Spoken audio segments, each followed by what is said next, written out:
Only a fourth of the world's workforce has stable contracts, leading to growing job insecurity, a UN report said on May 19. The International Labour Organization report revealed a clear shift away from reliable full-time jobs, as short-term contracts and irregular hours become more widespread. ILO chief Guy Ryder said the shift was contributing to the widespread insecurity affecting many workers worldwide. The dwindling share of steady jobs comes against the backdrop of soaring global unemployment, with 201 million people jobless last year, 30 million more than before the 2008 financial crisis, ILO said.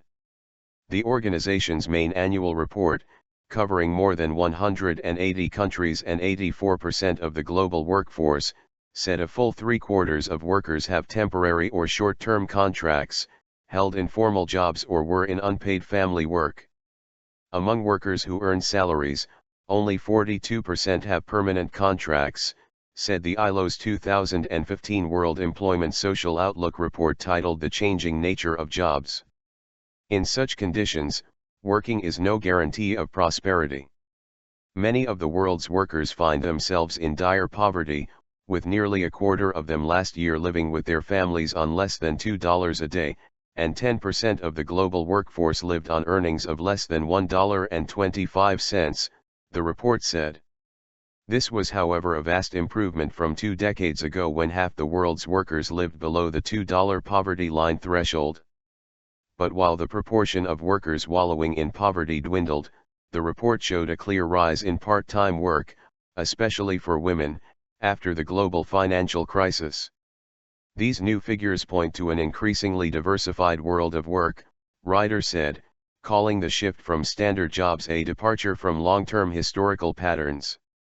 In some cases, non-standard forms of work can help people get a foothold into the job market, he said, warning though that the emerging trends are also a reflection of the widespread insecurity that's affecting many workers worldwide today. There were wide regional variations in terms of solid contract-bound employment, with the figure standing at around 80% in developed economies and Central and Southeastern Europe but falling to about 20% in South Asia and Sub-Saharan Africa. The rest were self-employed or engaged in family jobs. The shift we're seeing from the traditional employment relationship to more non-standard forms of employment is in many cases associated with the rise in inequality and poverty rates in many countries, said Ryder.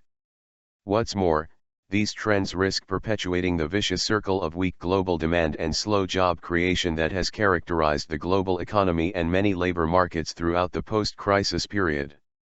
Ryder said this was a pointer to the pressing need for governments to help spur job creation and try and ensure income security for people on temporary contracts, who tend to earn far less than their permanent contract counterparts. ILO said the income gap between permanent and non-permanent workers had ballooned over the past decade, and now towered as high as 65% in Uruguay and 43% in the Philippines. Global employment growth has meanwhile stalled at around 1.4% annually since 2011, down from 1.7% on average between 2000 and 2007, the report said. It argued for the need for stronger labor regulation to protect workers from arbitrary or unfair treatment. In Europe, labor protection has generally decreased since 2008 when the global financial crisis started, it said. Ryder said another problem was that productivity is growing faster than wages in much of the world.